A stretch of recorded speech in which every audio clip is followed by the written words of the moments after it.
하나님의 말씀은 잠언 25장 21절에서 22절의 말씀입니다. 구약성경 939면에 있습니다. 잠언 25장 21절에서 22절의 말씀입니다. 함께 봉독하겠습니다. 내 원수가 배고파 하거든 음식을 먹이고 목말라 하거든 물을 마시게 하라. 그리하는 것은 핀 숯을 그의 머리에 놓는 것과 일반이요 여호와께서 내게 갚아주시리라. 아멘. 누가복음에 보면 한 율법학자가 예수님을 찾아와 영생에 대해서 묻습니다. 그때 예수님께서 율법학자로서 율법에 어떻게 기록되어 있는지를 되물으십니다. 율법학자가 대답하기를 하나님을 사랑하고 이웃을 사랑하는 것이라 대답했습니다. 예수님께서는 그렇게 행하라고 말씀하시는데 율법학자가 한 가지를 더 물어봅니다. 그러면 내 이웃은 누구입니까? 누가 나의 이웃인지를 물었던 것입니다. 이 말이 무슨 말입니까? 율법의 이웃을 사랑하라고 하셨는데 내가 사랑해야 할 이웃은 어디까지인지를 물은 것입니다. 이 당시 내가 누구까지 사랑해야 하는지 그 범위를 정하는 것이 아마 중요한 일이었을 것입니다. 왜냐하면 이스라엘에게는 자신들을 억압하고 있던 로마 세력들이 있었고 또 혼혈이라고 칭하며 원수 관계를 맺고 있는 사마리아인이 존재했기 때문입니다. 유대인들 입장에서는 로마와 사마리아인은 결코 이웃이 될 수 없었을 것입니다. 다시 말하면 사랑의 대상이 아니었습니다. 사랑의 대상이 아니라 미움의 대상이었고 대적할 대상이었습니다. 사랑만 하기에 짧은 인생이라는 말이 있습니다. 그런데 세상은 참 사랑하도록 결코 놔주지 않는 것 같습니다. 마귀는 분열의 영입니다. 끊임없이 분열시킵니다. 이는 죄의 시작에서부터도 살펴볼 수 있습니다. 선악과를 따먹은 아담이 어떻게 변명합니까? 바로 하와 탓을 하기 시작합니다. 물론 하와가 선악과를 아담에게 준 것은 맞죠. 그러나 아담이 하와를 지목하는 그 순간 내 뼈 중에 뼈요 살 중에 살이라고 했던 그 둘의 관계가 깨져버리는 것도 사실입니다. 오늘날 한국 사회를 보면 더 그것이 절실하게 느껴집니다. 우리나라 대한민국이 끊임없이 분열되어 가고 있다는 생각이 듭니다. 온 국민이 양극단에 서서 서로를 향해 손가락질하는 듯 보입니다. 상대를 부정해야 자기 자신이 입증되는 것 마냥 손가락질합니다. 물론 서로의 생각이 다를 수는 있습니다. 그러나 그렇다고 해서 손가락질할수록 서로를 향해 비난할수록 이는 서로가 더 격렬히 깨어져 감을 의미하는 것도 사실입니다. 우리 사회의 분열은 경제 문항에서도 한몫하는 것 같습니다. 특히 대한민국은 끊임없이 경쟁합니다. 경쟁은 발전이라는 유익이 있지만 자연스럽게 승자와 패배자를 만들어내기도 합니다. 내가 올라서기 위해서 누군가는 내려와야 하는 구조입니다. 수능에 있는 등급도, 대학에 있는 성적도, 회사 취업도, 승진도 모두 경쟁 구도에 있습니다. 서로 사랑하기에 참 어려운 세상, 반면 미워하기에는 너무 쉬운 세상인 것 같습니다. 율법학자는 그래서 누가 내 이웃인지 물었습니다. 인간 사회는 자기 입장에 따라 서로를 미워하고 서로를 손가락질하고 서로를 억압하는 곳이 되어버렸기 때문입니다. 사랑하기보다는 미워하기가 쉬운 세상이기 때문입니다. 이러한 세상 가운데 잠언은 원수가 배고파하고 목말라 할 때 어떻게 해야 한다고 하였습니까? 21절의 말씀입니다. 내 원수가 배고파하거든 음식을 먹이고 목말라 하거든 물을 마시게 하라. 아멘. 원수입니다. 원수가 배고프고 목이 마른 상황입니다. 이때 내가 가장 취하기 쉬운 방법은 기뻐하는 것입니다. 잘 됐네. 꼴보기 싫었는데 꽃이다. 네, 그럴 줄 알았다. 라고 말하는 게 아마 우리가 가장 쉬운 반응일 것입니다. 그러나 이것은 세상의 방식이기도 합니다. 손가락질하는 것이죠. 우리가 이것에 동조할수록 우리는 서로 더 멀어지게 됩니다. 원수가 악했다고 하더라도 악을 악으로 갚으면 나 역시 악에 동조하는 셈입니다. 서로를 더 미워하게 되고 서로 더 멀어지는 것입니다. 아담과 하와처럼 말입니다. 이는 분명 하나님께서 만드신 세계도 결코 아닙니다. 율법학자는 누가 내 이웃인지 물었습니다. 이웃의 범위를 정하기를 원했기 때문입니다. 이에 대한 대답으로 예수님께서는 선한 사마리아의 비유를 하십니다. 한 사람이 강도를 만났습니다. 옷을 벗기고 때려서 거의 죽게 되었습니다. 옷을 벗겼다는 것은 이 사람이 누구인지 모르게 함입니다.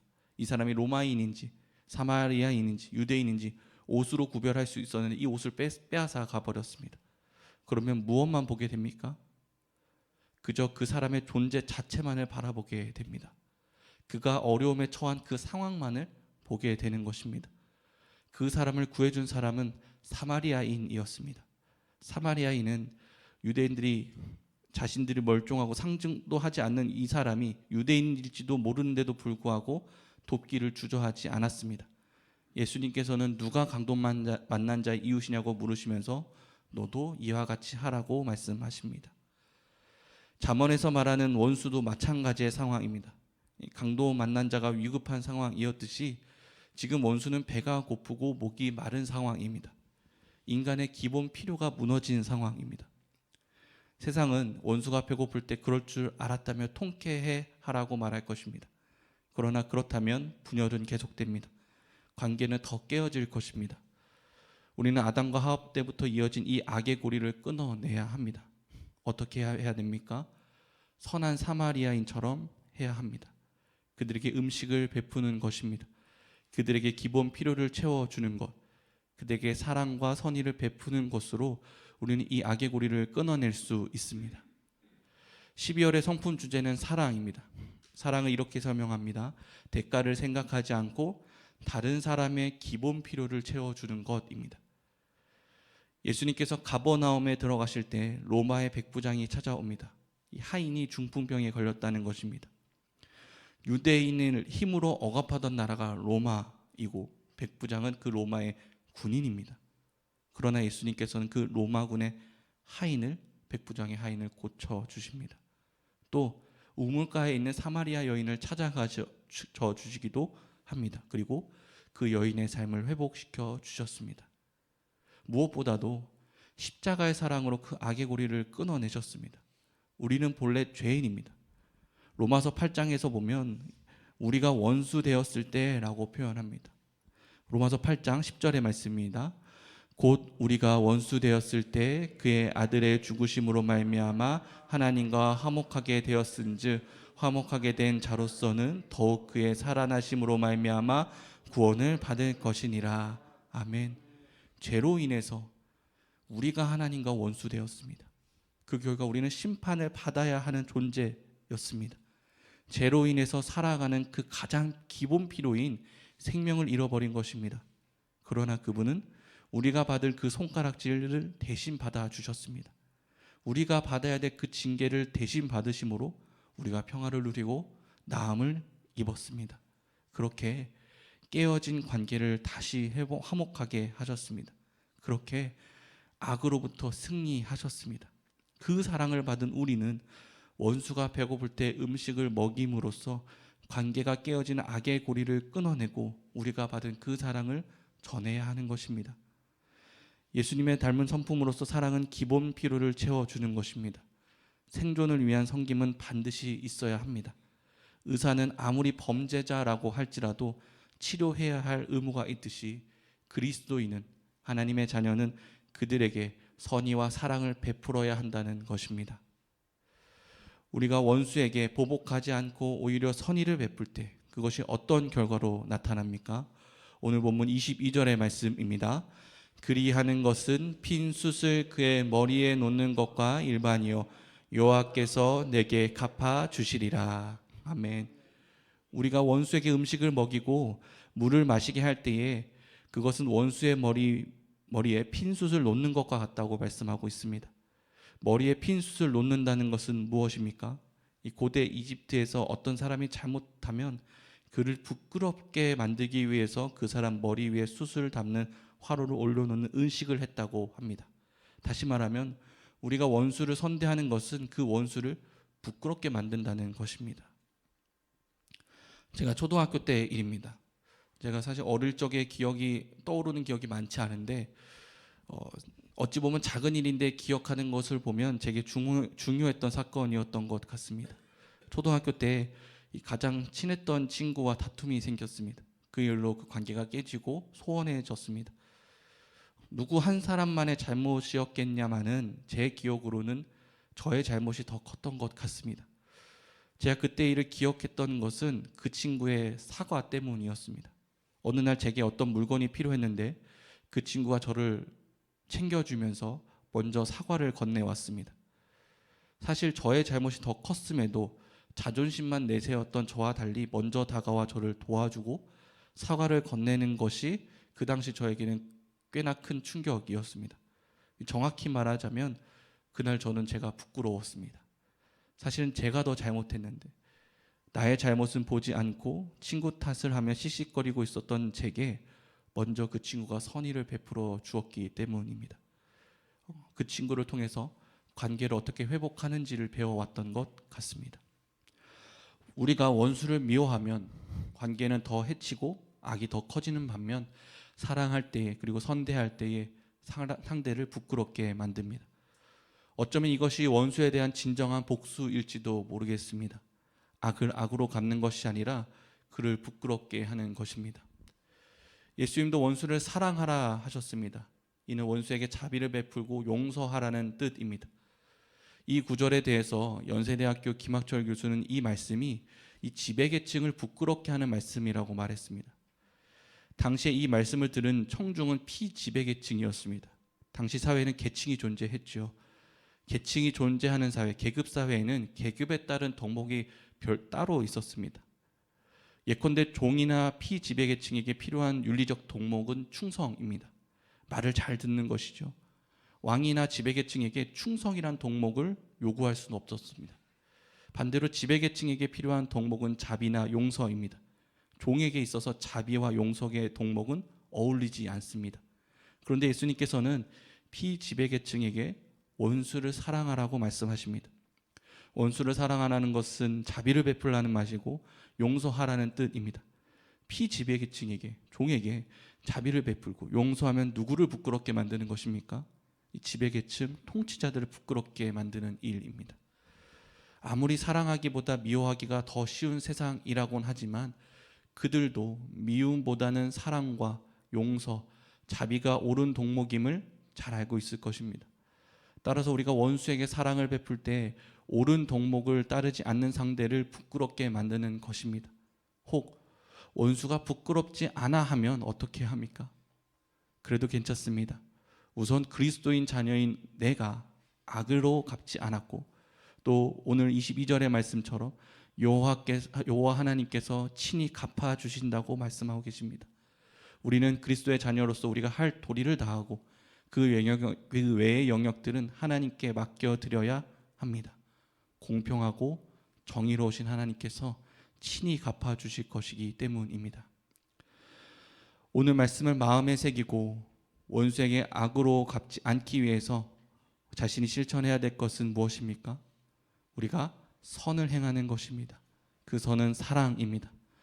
바울은 로마서에서 오늘 잠언의 말씀을 인용하면서 이렇게 말하고 있습니다.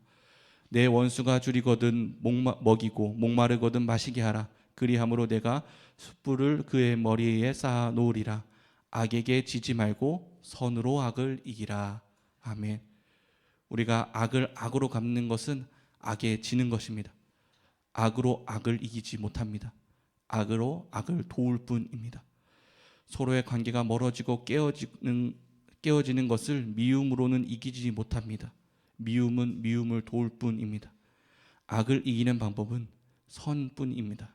사랑입니다. 우리 안에 사랑으로 채울 때 그 미움이 떠나갑니다. 그리고 사랑을 베풀 때 상대는 부끄러움을 느끼고 변화할 수 있는 그 가능성이 열리게 됩니다. 사랑하는 성도 여러분, 악을 선으로 이기시기를 바랍니다. 미움으로 대응하는 것이 아니라 선을 베푸시기를 바랍니다. 그때에 하나님께서 여러분의 그 사랑을 알아주실 것이고 상대 역시 그 사랑으로 물들게 될 것입니다.